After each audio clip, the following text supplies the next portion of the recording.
Hey, greetings and thanks for stopping by my YouTube channel. My name is Mike and this is my inaugural venture into recording videos for YouTube. Just a fair warning as I get familiar with this awesome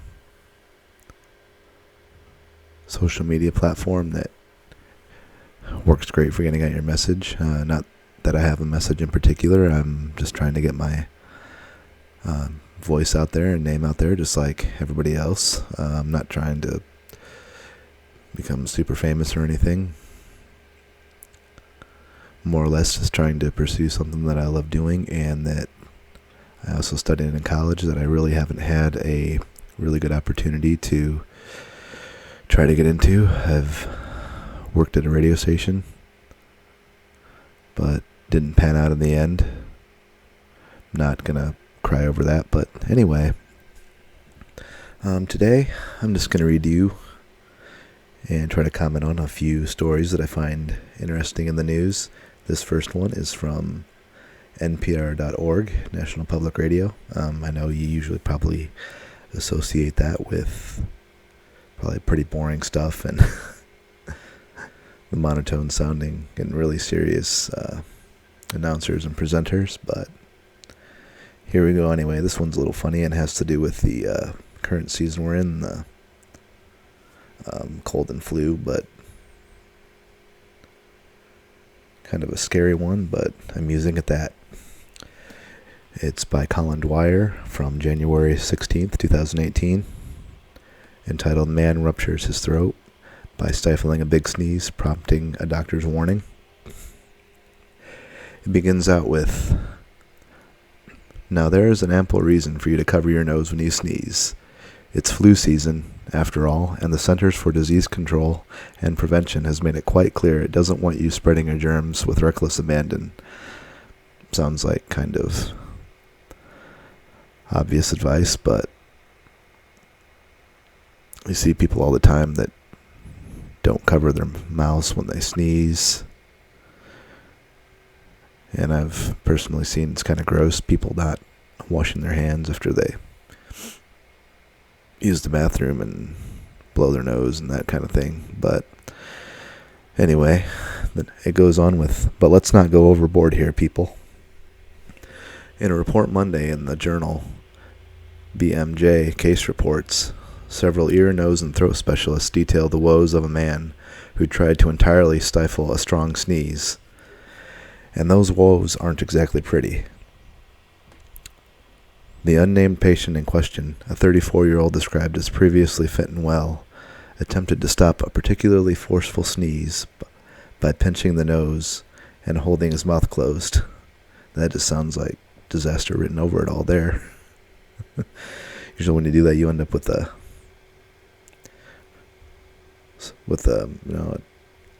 bad tingly nose, or your throat hurts or something, in my experience. Though I'm glad it never quite turned out how it did for this guy. Not long afterward, he noticed something was wrong.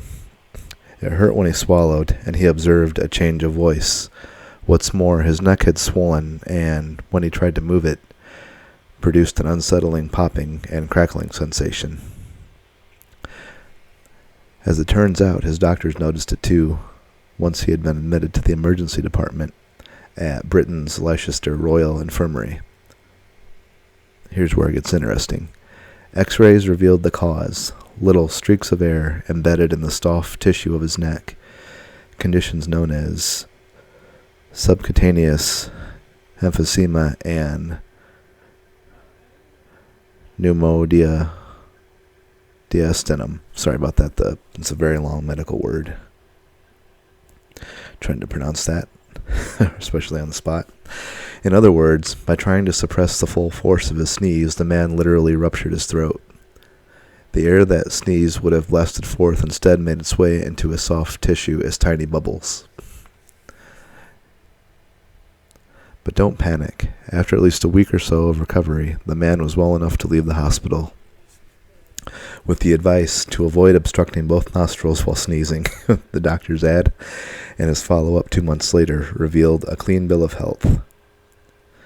It should be noted that this is an unusual case. In fact, Dr. Ziyang Zhang, a head and neck surgeon who was not involved in the report, tells the Associated Press that such an incident is exceedingly rare and that he sees just 1 or 2 such cases a year. That doesn't mean it's easy or recommended to stamp a sneeze out. It's powerful, allergist Eli Meltzer told NPR's Nancy Shute. We actually blow out the sneeze at 40 miles per hour. The discharge can go 20 feet. That's actually interesting to me. You don't think of when you're sneezing that it would come out at quite that velocity, but the human body is quite an amazing thing. Anyway, and it's said that 40,000 droplets can come out of when you spritz with the mouth and the nose when you sneeze, which is all the more reason to cover your mouth and not spread that junk. Just not worth it. The moral, as the doctors put it in Monday's report, halting sneezing via blocking nostrils and mouth is a dangerous maneuver and should be avoided. Thanks, Doc, for that advice. It's something to be heeded, even though most of us probably wouldn't think twice about, just letting the sneeze go in a sanitary manner into a napkin or Kleenex or handkerchief or what have you. So the next time you feel that familiar tingle behind the nostrils, just go ahead and let it rip. But for the sake of your coworkers, friends, and everyone you hold dear, please break out a tissue too. And that's the end of that story. It's pretty interesting anecdote, I thought, for this time of year. Seems like you hear something interesting and terrible, even though it turned out pretty good for this guy. At least it didn't completely rupture his throat or anything worse, like dying of some complication of it. And here's the next story, which is probably going to be the last one I'm going to read for today, as I'm, like I said, still figuring this out and kind of developing my own style. Just going to be as honest as I can on my channel. This is from NPR.org as well. It's entitled "The Eagles," this 1970s band, versus Hotel California. After lawsuit, band reaches a settlement.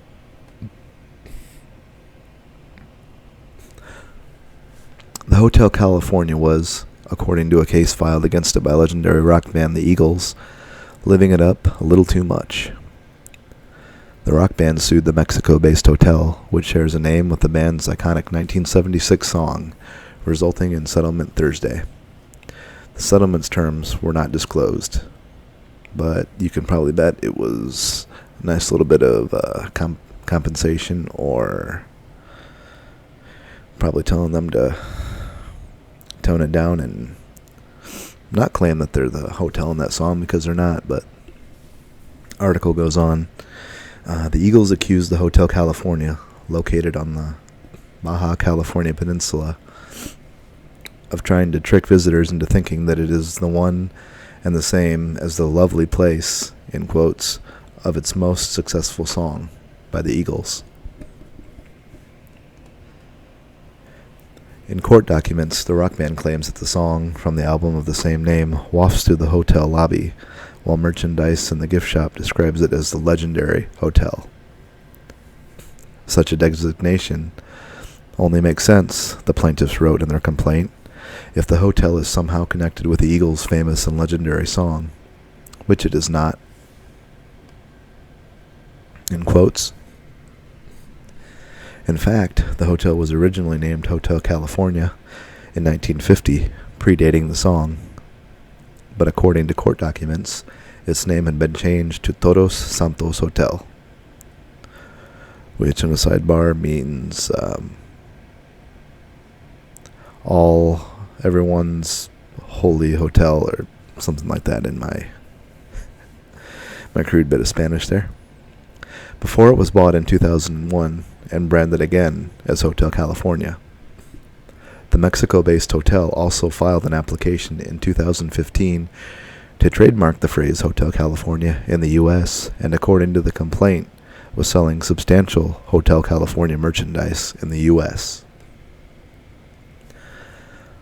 While the terms of the parties' mutual agreement haven't been made public, it happened less than a week after the hotel told the U.S. Patent and Trademark Office that it was abandoning its trademark application. The Eagles had not previously filed an application to trademark the phrase. The Eagles argue that because Hotel California is so widely associated with the rock band and used on its merchandise, it has owned it by common law rights since the late 1970s. After the hotel filed an application, the band filed one of its own. Yeah, this story just gets more interesting as time goes on. It's like a conflict between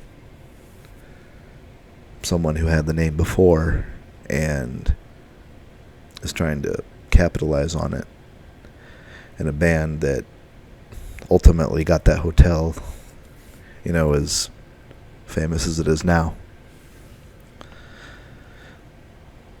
The interesting thing is it's in the Mexican side of California, Baja California,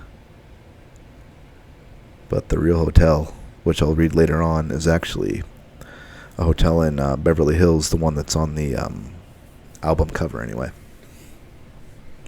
Because the agreement is confidential, it's not clear whether the hotel will continue to sell Hotel California merchandise.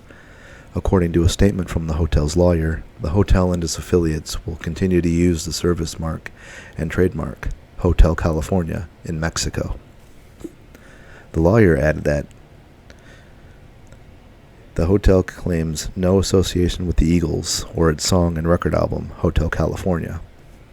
It said in court documents that it is not likely that there would be confusion, deception, or mistake about whether it was linked to the Eagles. Funnily enough, the band itself was accused of using the photo on the cover of Hotel California without permission, according to the BBC. While the song is not based on any particular place, the building pictured on the album cover is the Beverly Hills Hotel, the broadcaster reports. Ironically, the band used the photo without permission, nearly landing them in court until it was pointed out that the hotel had seen its bookings triple after the album was released. End quote. In another Eagles-related filed case this week, the widow of founding member Glenn Frey is suing Mount Sinai Hospital over his wrongful death.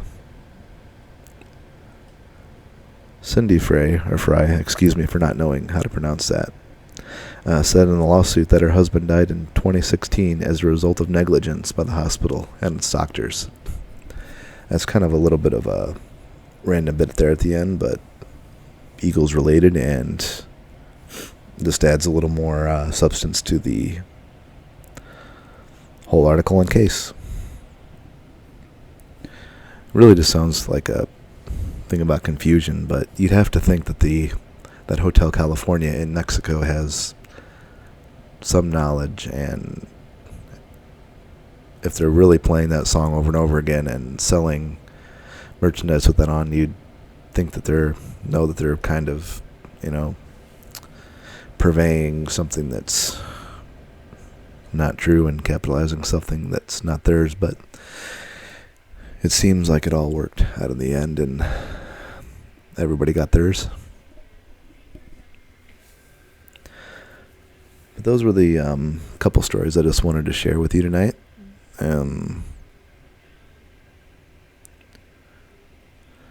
Thanks for stopping by and actually listening to them. I know might not be all that interesting, but interesting to me, might be interesting to you.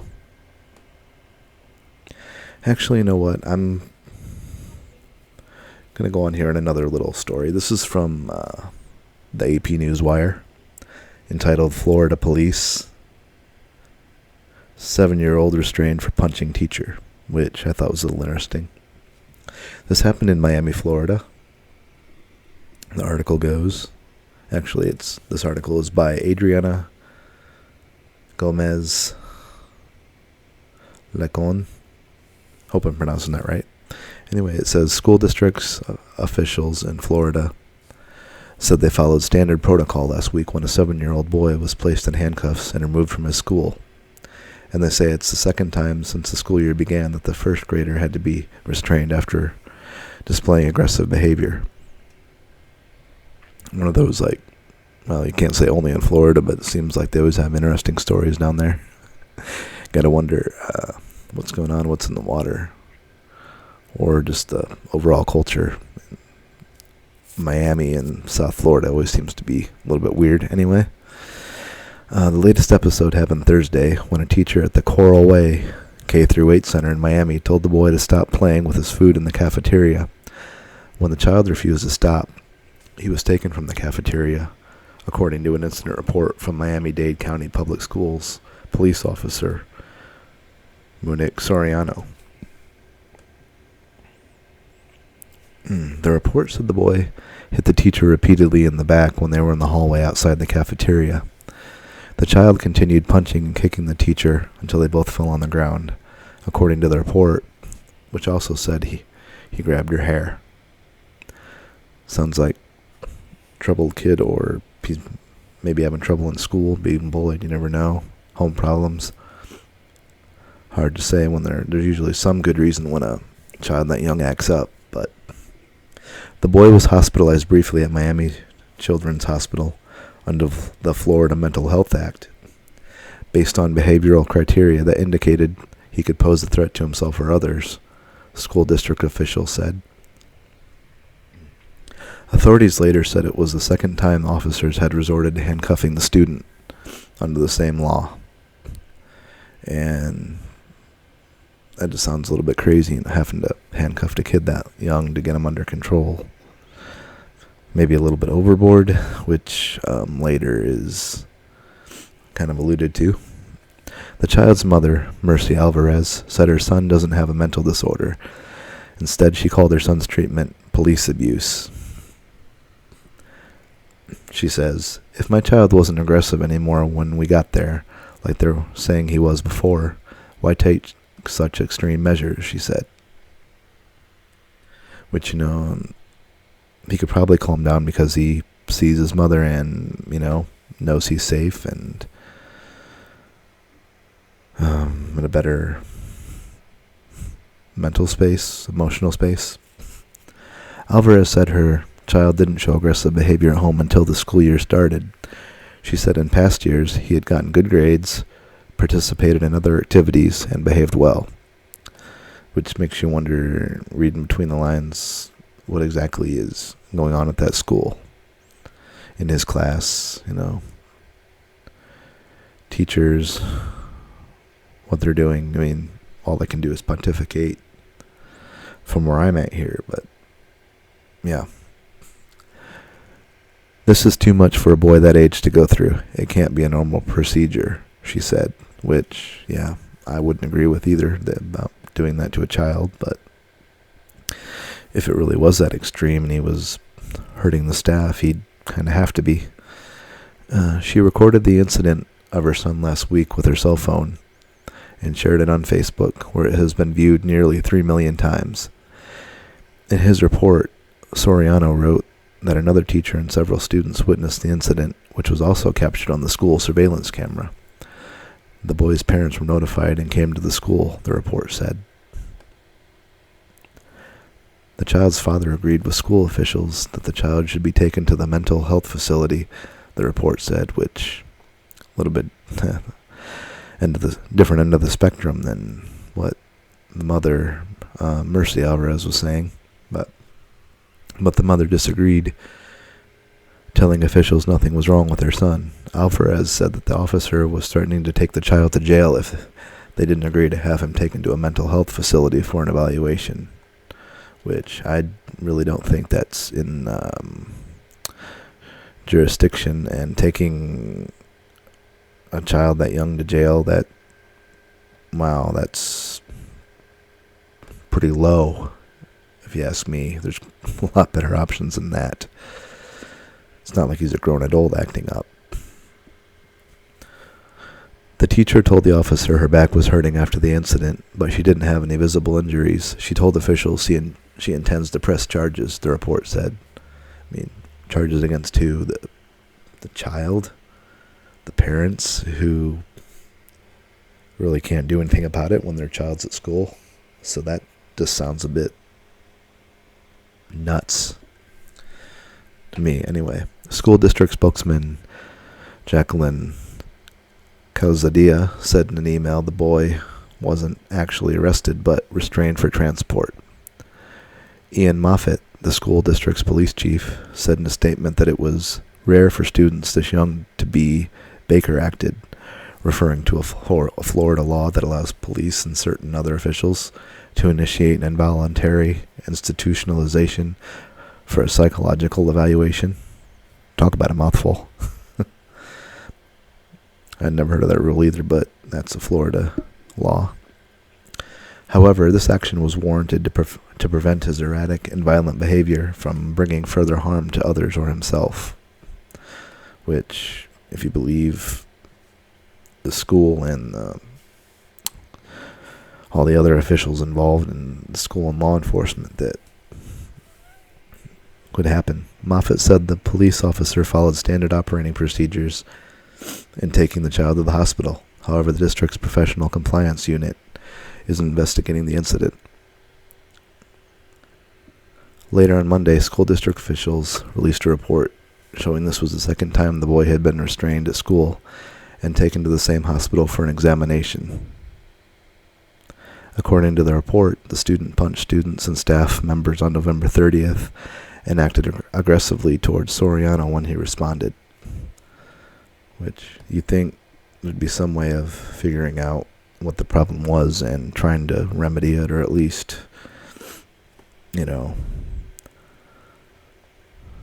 alleviating some of the symptoms or the causation of it.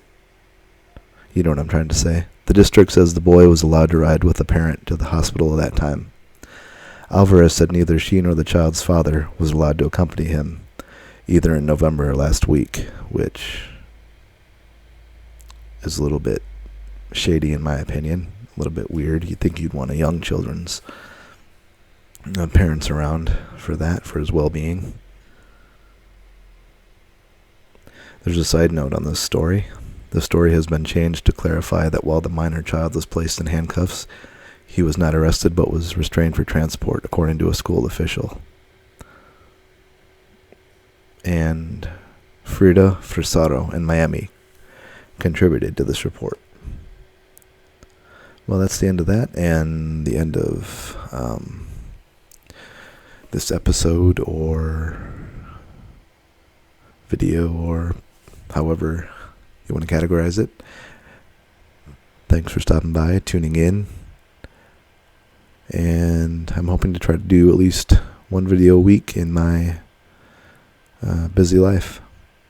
Like, we're all busy with things, but we have to find time to pursue things we want to do. Thanks and bye.